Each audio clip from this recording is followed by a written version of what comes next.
Assalamualaikum semuanya. Selamat datang di Mazaya Story, channel yang memberikan kisah nyata dan menarik untuk dibahas. Namun sebelum itu mengklik tombol subscribe terlebih dahulu. Dan jangan lupa untuk menuliskan sholawat di kolom komentar, agar kita mendapatkan syafaat di akhir kelak. Langit Banyuwangi pagi itu sedikit mendung, tapi suasana pasar ikan tetap ramai. Suara teriakan pedagang bersahutan dengan tawa anak-anak yang berlarian di antara lapak-lapak basah. Di tengah keramaian itu, tampak seorang pemuda dengan kaos lusuh dan celana sobek di lutut sedang menata ikan kembung di ember plastik. Namanya Farel, 25 tahun. Anak nelayan, sederhana, dan jujur. "Rel, cepetan naruh ikannya, pelanggan udah nunggu," teriak Mak Iem, ibu Farel yang dagangannya sudah jadi langganan restoran-restoran besar. Farel tersenyum dan mengangguk. Tapi tiba-tiba matanya menangkap sosok yang tak biasa. Seorang bule perempuan, kulit putih kemerahan, memakai topi jerami, dengan kamera tergantung di leher. Ia tampak kebingungan. "Maaf, ini tempat jual ikan segar ya?" tanyanya dalam bahasa Indonesia yang terbata-bata, namun cukup jelas. Farel terkejut. "Iya, Mbak. Maksud saya iya, ini pasar ikan segar," jawab Farel gugup. Perempuan itu tersenyum lebar. "Aku Sofia. Aku dari Spanyol. Lagi jalan-jalan dan cari ikan buat dimasak sendiri di homestay." Seketika suasana di kepala Farel jadi kacau. Ia belum pernah ngobrol dengan bule langsung, apalagi sampai ditanya soal ikan. "Aku bisa bantu milihin ikannya. Mau masak apa?" tanya Farel, berusaha menenangkan degup jantungnya. Sofia tampak senang. "Aku suka yang bisa dibakar. Enak, pedas." Farel tertawa kecil. "Wah, cocok. Di sini banyak yang kayak gitu. Yuk, aku pilihkan." Mereka pun berjalan bersama menyusuri lorong pasar. Beberapa mata pedagang lain menatap keheranan. Farel sama bule lo, pacarnya ya?" bisik seorang pedagang pada temannya. Sementara itu, Mak Iem hanya menatap dengan alis terangkat. Setelah membelikan Sofia beberapa ikan tongkol segar, Farel malah diajak mampir ke homestay tempat bule itu menginap. "Aku masak. Kamu coba." "Ya. Aku pengen tahu kalau orang Banyuwangi suka nggak," kata Sofia sambil tersenyum lebar. Farel menelan ludah. Ya udah, boleh. Tapi jangan lama." "Ya, saya harus bantu ibu juga." Dan itulah awal dari segalanya. Di homestay yang tenang di pinggir sawah, Farel melihat Sofia memotong bawang, menabur bumbu, dan menyusun ikan di atas panggangan kecil. Sambil mengobrol ringan, Farel tahu bahwa Sofia seorang fotografer kuliner yang sedang menulis buku tentang makanan khas Asia Tenggara. "Aku mau tinggal di Indonesia 2 bulan. Tapi belum tahu akan kemana setelah ini," ujar Sofia. Farel mengangguk. Tapi dalam hatinya, ia merasa aneh. Ada perasaan yang sulit dijelaskan. Seolah pertemuan ini bukan kebetulan. Dan ketika Sofia menyuapkan potongan ikan bakar ke mulut Farel, semua terasa berubah. "Aku suka kamu punya senyum," ujar Sofia tiba-tiba. Farel kaget. Wajahnya memerah. Ia tidak tahu harus jawab apa. Sofia menatapnya dalam. "Kamu lucu, jujur, dan beda dari yang aku kira." Farel hanya bisa diam. Tapi di balik diamnya, sesuatu sedang tumbuh perlahan. Dan ia belum tahu bahwa hidupnya sebentar lagi akan berubah untuk selamanya. Sejak pertemuan di homestay itu, hari-hari Farel tak lagi sama. Setiap pagi ia menanti sosok Sofia muncul di pasar, dengan kamera tergantung di leher dan senyum yang selalu berhasil bikin jantungnya berdetak lebih cepat. "Rel, itu bule lo. Hati-hati. Jangan sampai kamu dimainin," ujar Rian, sahabat Farel yang juga bantu di pasar. Farel hanya tertawa. "Orangnya baik kok. Dia suka masak. Suka sambal juga. Kamu bayangin, bule doyan sambal." Sofia memang berbeda. Tak seperti turis kebanyakan yang hanya datang untuk foto-foto, ia suka duduk di warung, makan pecel lele, ngobrol sama tukang parkir, bahkan bantu Mak Iem masak pepes ikan. Namun, semakin sering mereka bersama, semakin banyak pertanyaan berkecamuk di hati Farel. Kenapa seorang perempuan seberani itu datang jauh-jauh dari Spanyol, hanya untuk tinggal di desa kecil seperti Banyuwangi? Dan kenapa dia terlihat begitu nyaman? Sore itu, di bawah pohon ketapang dekat pantai Bum, mereka duduk berdampingan. Sofia sedang memeriksa hasil foto dari kameranya. "Kamu tahu, Farel," ucap Sofia pelan. "Aku ke Indonesia bukan cuma karena kerjaan." Farel menoleh. "Terus, kenapa?" Sofia menatap laut, lalu menoleh ke Farel. "Aku lari." Farel terdiam. "Dari siapa?" Sofia menarik napas panjang. "Dari hidupku. Dari mantan suami. Dari tekanan. Di negaraku, semuanya serba cepat. Serba sibuk. Aku capek. Aku ingin tahu rasanya hidup pelan, sederhana, dan mungkin mulai dari awal." Farel tak menyangka. Di balik senyum Sofia, ternyata ada luka yang tak pernah ia kira. Sofia memegang tangan Farel.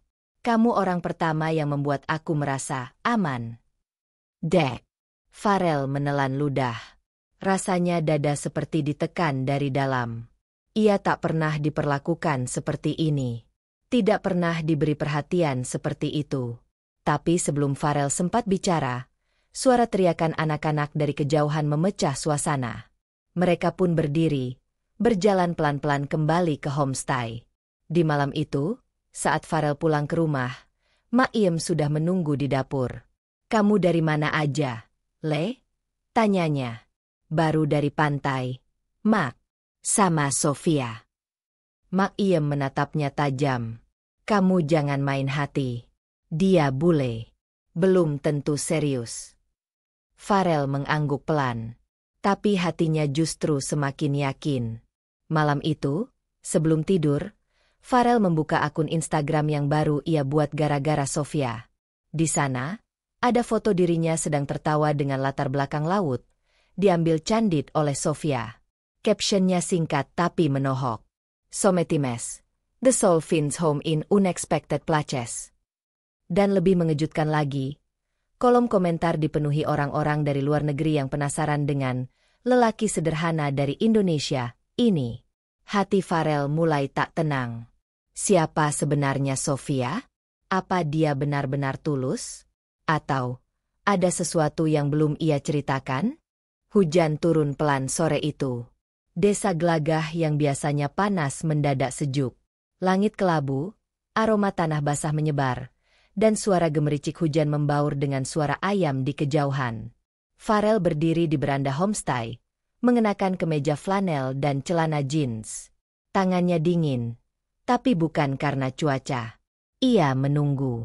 Sofia muncul dari balik pintu, memakai gaun panjang sederhana berwarna krem. Rambutnya diikat ke belakang, dan senyum itu, senyum yang mampu membuat dunia Farel mendadak hening. "Kamu yakin?" tanya Sofia, mendekat dengan payung kecil berwarna biru laut. Farel menatap matanya lekat-lekat. "Yakin. Kalau kamu memang siap, aku akan bertanggung jawab penuh." Sofia menarik napas. "Tapi aku bukan perempuan muda lagi. Aku sudah 40 tahun. Aku janda. Dan kamu, baru 25. Farel tersenyum tipis. "Usia itu cuma angka. Sof. Di depan Allah, yang penting niat dan tanggung jawab." Sofia menatapnya lama. Lalu pelan-pelan, ia mengangguk. Tanpa banyak kata, Farel berlutut. Di tangannya ada cincin perak sederhana yang ia beli dari tukang emas keliling. Tidak mahal, tapi bersih dan tulus. Di bawah langit Jawa Timur, di tengah rintik hujan, aku ingin kamu jadi istriku.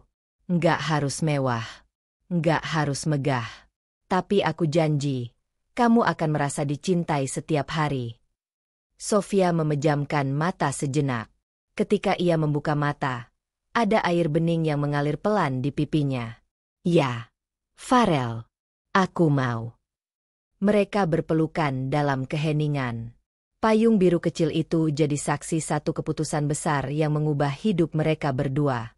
2 minggu kemudian, Farel dan Sofia melangsungkan akad nikah di rumah sederhana milik Iem. Undangan hanya dari warga sekitar, para tetangga, sahabat pasar, dan beberapa turis yang sempat tinggal di homestay. Pernikahan itu tak mewah, tapi hangat, penuh tawa dan haru. Saya nikahkan engkau Sofia Carolina dengan mas kawin seperangkat alat salat dan 20 gram emas tunai. Saya terima nikahnya. Sofia menangis lagi. Tapi kali ini, air mata bahagia.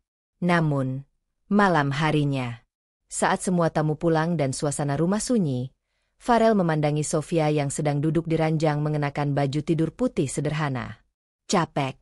Tanya Sofia. Enggak. Aku cuma seneng banget, kayak mimpi, jawab Farel sambil duduk di sisi ranjang. Sofia tersenyum. Aku juga. Tapi, ia tiba-tiba ragu. Aku harus bilang sesuatu. Rel. Jantung Farel langsung berdetak lebih cepat. Apa? Sofia berdiri, mengambil sesuatu dari tasnya. Ia menyerahkan selembar dokumen ke tangan Farel. Farel membaca isinya. Mata membelalak. Tangannya gemetar. Ini. Sofia. Kamu. Sofia mengangguk pelan. Iya. Rel. Aku hamil. Kabar itu menghantam Farel seperti petir di siang bolong. Meski ia bahagia, tapi rasa kaget itu tak bisa ia sembunyikan. Hamil? Tapi, kita belum. Farel menatap Sofia dengan bingung. Nadanya pelan, seolah takut suaranya terdengar oleh dinding. Sofia menggenggam tangan Farel. Rel, waktu itu, malam saat kamu mengantarku ke penginapan. Kita sempat minum teh dan bicara lama. Aku kehilangan kendali. Kita terlalu larut dalam emosi. Ingat. Farel mengerutkan kening. Perlahan, wajahnya memerah. Ia mengangguk. Malam itu, ya, ia tak pernah lupa. Astagfirullah, bisik Farel. Ia duduk kembali, menunduk. Tapi ia tidak marah. Tidak juga menyesal. Ia justru memeluk Sofia erat. Berarti ini anugerah dari Allah. Aku nggak akan lari, Sof. Aku malah tambah yakin, kamu memang jodohku.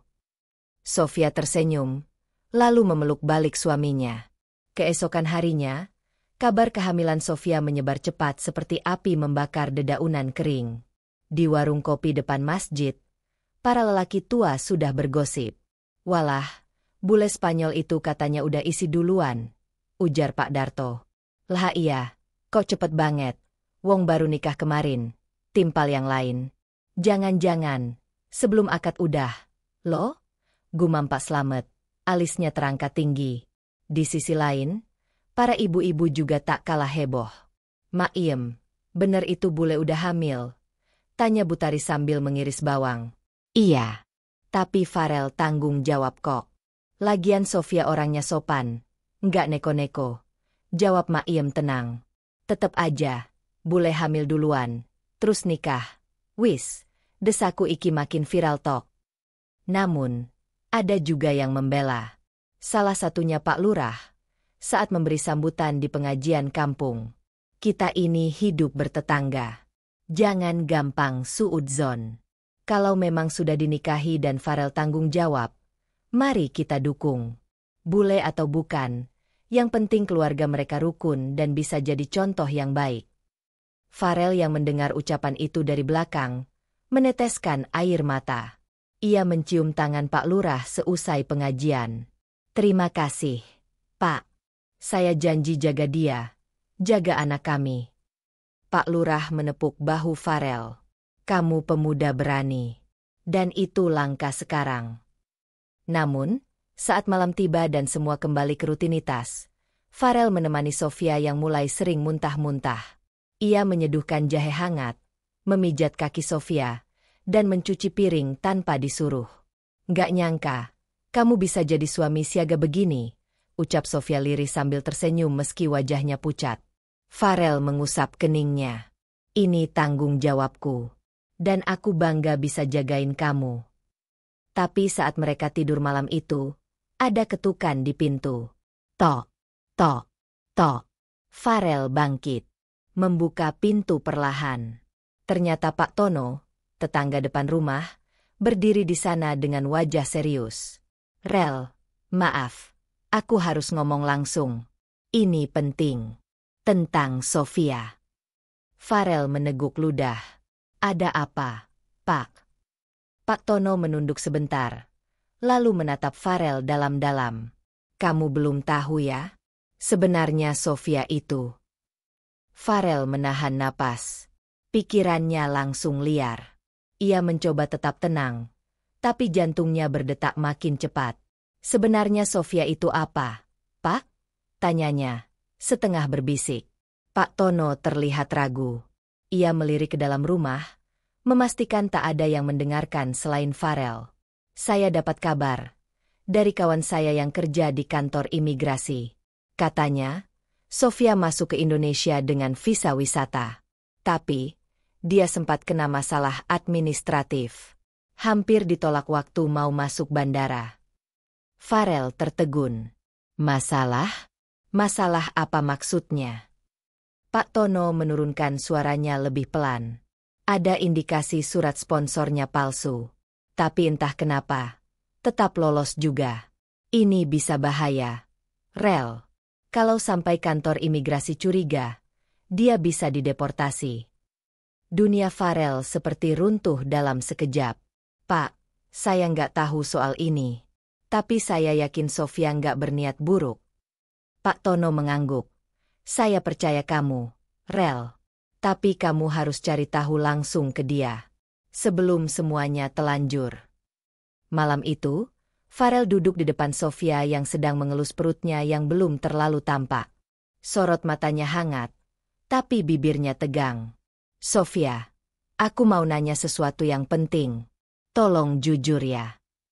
Sofia menatap Farel lama, seolah bisa membaca kegelisahan di wajah suaminya. Apa yang kamu dengar? Katanya, kamu masuk Indonesia pakai surat sponsor palsu. Itu benar. Sofia menunduk. Bibirnya gemetar. Ia diam cukup lama sebelum akhirnya berkata pelan. Iya.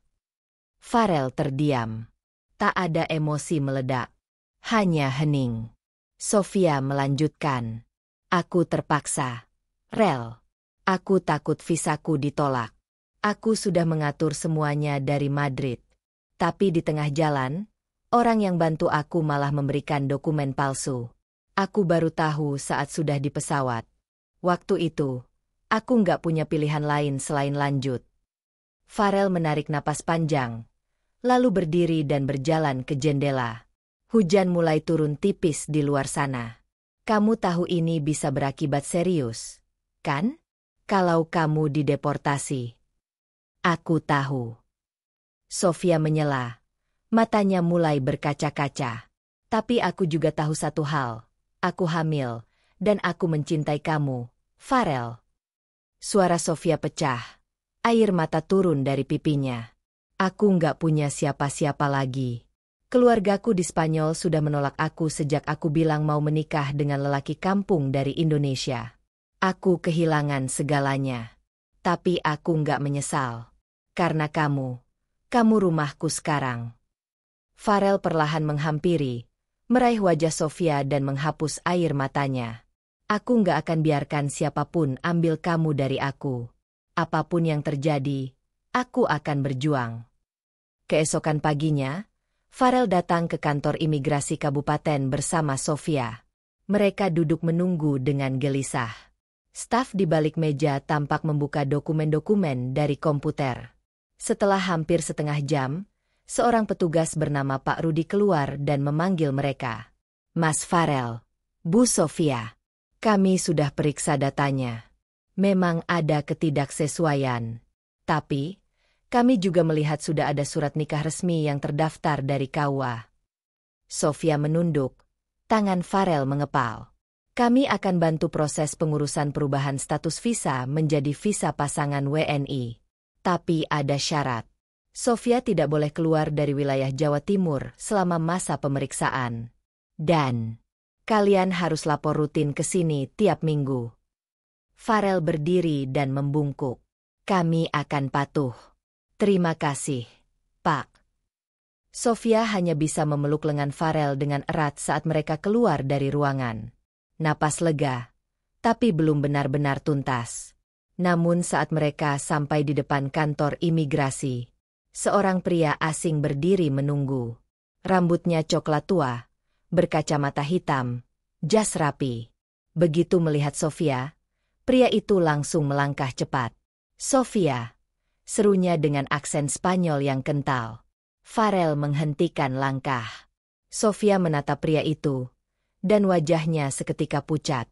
Farel bergumam pelan. Itu siapa? Langkah pria itu mantap. Matanya tak lepas dari sosok Sofia. Wajahnya tampak penuh amarah yang ditahan, seperti seseorang yang menyimpan luka terlalu lama. Sofia berdiri kaku. Tangannya secara refleks mencengkeram lengan Farel. Farel langsung berdiri di depan, melindungi Sofia. Siapa kamu?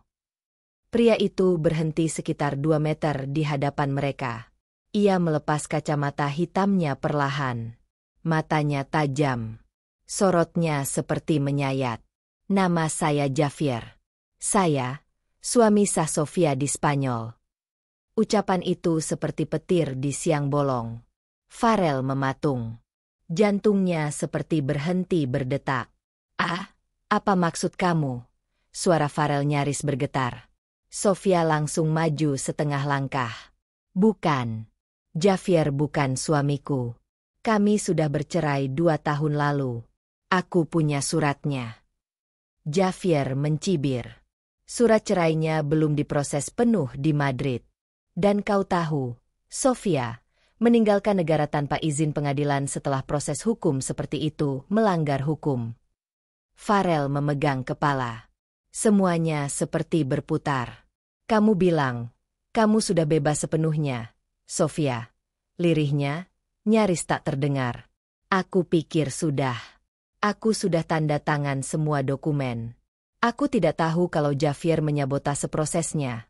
Balas Sofia dengan nada penuh sesal. Javier tertawa kecil. Kamu pikir kamu bisa lari sejauh ini dan hidup bahagia dengan pria desa ini? Kau gila. Farel maju 1 langkah. Wajahnya tegang. Dengar, siapapun kamu, Sofia sekarang istriku. Dan dia sedang mengandung anakku. Jadi kalau kamu datang ke sini untuk mengganggu, lebih baik kamu pulang sekarang sebelum aku panggil polisi. Javier menatap Farel dengan senyum sinis. Kau pikir aku takut? Aku bisa laporkan Sofia kapan saja. Dan dia akan dijemput dan dikembalikan ke Spanyol. Di sana, dia akan diadili. Sofia memejamkan mata. Air matanya mengalir deras. Aku lelah. Javier, aku sudah bertahun-tahun takut sama kamu. Tapi sekarang cukup. Aku akan hadapi semuanya. Tapi aku tidak akan pernah kembali ke hidup bersamamu. Aku milik Farel sekarang. Dan ini, anak kami. Tangan Sofia perlahan menyentuh perutnya yang masih datar. Farel langsung merangkul bahu Sofia, berdiri tegak di hadapan Javier. Kami tidak akan lari. Kami akan berjuang. Tapi kalau kamu tetap memaksa, kita akan selesaikan ini lewat jalur hukum. Javier memandangi mereka beberapa detik, lalu mendesis pelan. Baik, kita lihat saja siapa yang menang. Dia melangkah pergi, meninggalkan mereka dalam keheningan yang menyesakan. Beberapa hari setelah kejadian itu, Farel dan Sofia berkonsultasi dengan pengacara lokal, Pak Indra, seorang pensiunan pengacara yang dikenal jujur dan sangat peduli pada hukum keluarga. Kalau proses cerai di Madrid belum selesai secara resmi, maka secara hukum internasional, status pernikahan kalian bisa dipermasalahkan. Tapi kita bisa gunakan bukti bahwa Sofia beritikat baik. Terutama karena pernikahan di Indonesia dilakukan secara sah menurut agama dan negara. Jelas Pak Indra sambil membuka dokumen di hadapannya. Farel menatap Sofia yang duduk menggenggam tangannya erat. Keduanya saling memberikan kekuatan. Berarti kita harus siap berurusan dengan pengadilan internasional? Tanya Sofia lirih. Pak Indra mengangguk pelan. Tapi kita akan cari solusi terbaik. Asalkan kalian tetap jujur dan kooperatif, saya akan bantu sampai akhir. Malam itu, Farel duduk di beranda rumah, memandangi langit Jawa Timur yang mulai cerah dari mendung. Sofia menghampirinya, membawa 2 cangkir teh jahe. Aku minta maaf, Rel. Aku membawa masalah masa lalu ke hidupmu. Farel tersenyum tipis, menatap Sofia dengan lembut. Hidup ini nggak pernah mudah. Tapi aku lebih baik hidup susah denganmu, daripada hidup nyaman tapi kehilangan kamu. Sofia menatap Farel dengan mata berkaca-kaca. Malam itu, tanpa suara, mereka saling bersumpah dalam hati, mereka tidak akan mundur. Namun mereka belum tahu, bahaya sebenarnya belum benar-benar datang. 3 minggu telah berlalu sejak pertemuan mengejutkan dengan Javier. Selama waktu itu, Farel dan Sofia menjalani hari-hari dengan penuh kecemasan. Namun mereka juga mempersiapkan segalanya. Mulai dari dokumen, bukti, hingga konsultasi dengan pihak kedutaan. Hari itu, Pak Indra mendatangi rumah mereka membawa kabar penting.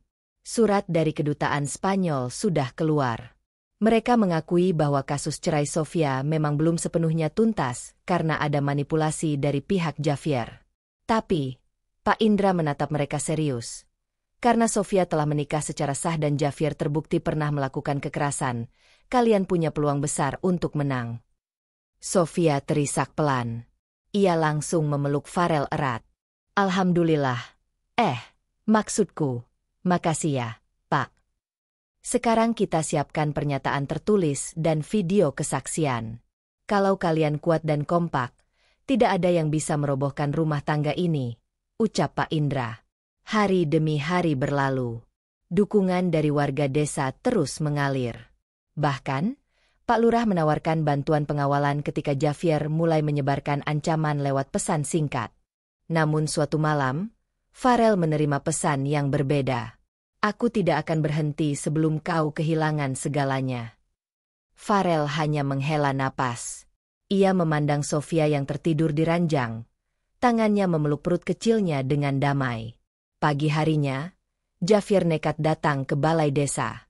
Ia membawa 2 pria bule lainnya, mengaku sebagai tim hukum dari Spanyol. Kami menuntut agar perempuan ini dikembalikan ke negara asalnya untuk diproses secara hukum, ucap salah satu dari mereka di hadapan Pak Lurah. Namun Farel dan Sofia sudah siap. Mereka membawa seluruh bukti, termasuk rekaman pengakuan Javier yang diam-diam direkam oleh Pak Indra dalam pertemuan sebelumnya. Saya punya bukti kalau saudara Javier melakukan kekerasan dan menghalangi proses hukum cerai dengan cara curang. Dan saya juga sudah konsultasi dengan pihak kedutaan, ucap Farel dengan tegas. Pak Lurah mengangguk. Kalau begitu, kasus ini kita laporkan ke pihak imigrasi dan pengadilan tinggi. Tidak bisa diputuskan di desa. Wajah Javier memerah. Ia tahu semuanya sudah selesai. Dengan penuh amarah, ia berteriak, "Aku akan kembali. Kalian pikir ini akhir?" Namun kali ini, warga desa tak tinggal diam. Mereka mendekat, melindungi Sofia dan Farel. Kami semua saksi. Sofia sudah jadi bagian dari desa ini. Dan kami tahu siapa yang benar, ujar Pak RT lantang. Akhirnya Javier dan kedua rekannya dideportasi. Farel dan Sofia bebas dari ancaman hukum. Beberapa bulan kemudian, Sofia melahirkan bayi laki-laki sehat yang mereka beri nama Rafael Nurjaman. Warga desa berkumpul di rumah Farel untuk tasyakuran sederhana. Sofia terlihat cantik dengan kebaya biru muda, menyambut semua orang dengan senyuman hangat. Akhirnya, setelah semua badai, kamu jadi ibu dari anakku, ucap Farel sambil menggenggam tangan Sofia. Sofia tersenyum. Dan kamu tetap lelaki sederhana yang paling luar biasa di hidupku. Wajah Farel bersinar. Bayi mungil itu tertidur tenang di gendongan nenek Farel. Hidup tak pernah lepas dari ujian. Tapi selama ada keberanian, cinta, dan kejujuran, semua bisa dilewati. Dan kisah cinta seorang pemuda Jawa Timur dengan bule Spanyol ini menjadi bukti bahwa perbedaan bukanlah halangan, tapi justru kekuatan. Dalam kehidupan, ujian dan cobaan tak mengenal waktu dan tempat. Namun, keteguhan hati, kejujuran, serta keberanian dalam menghadapi kenyataan adalah kunci untuk keluar dari kesulitan. Cinta yang tulus, tidak memandang asal, warna kulit, maupun budaya, akan selalu menemukan jalannya ketika dijalani dengan niat baik dan doa yang kuat. Sebagaimana firman Allah dalam Al-Quran, barang siapa bertakwa kepada Allah, niscaya Dia akan mengadakan baginya jalan keluar dan memberinya rezeki dari arah yang tiada disangka-sangkanya. Quran Surat At-Talaq 2:3. Cerita ini adalah fiktif belaka yang dibuat seolah nyata agar dapat diambil pelajaran dan hikmahnya oleh kita semua. Tidak ada niatan menyinggung atau meniru kisah siapapun, murni sebagai hiburan sekaligus inspirasi. Terima kasih banyak sudah menyimak cerita ini sampai akhir. Jika kamu merasa terinspirasi, terhibur, atau merasa cerita ini menyentuh hati, jangan lupa untuk klik like, tulis komentar pendapatmu, dan subscribe agar tidak ketinggalan cerita-cerita menarik dan penuh makna berikutnya. Sampai jumpa di kisah berikutnya. Semoga hidupmu selalu diberkahi oleh Allah. Amin.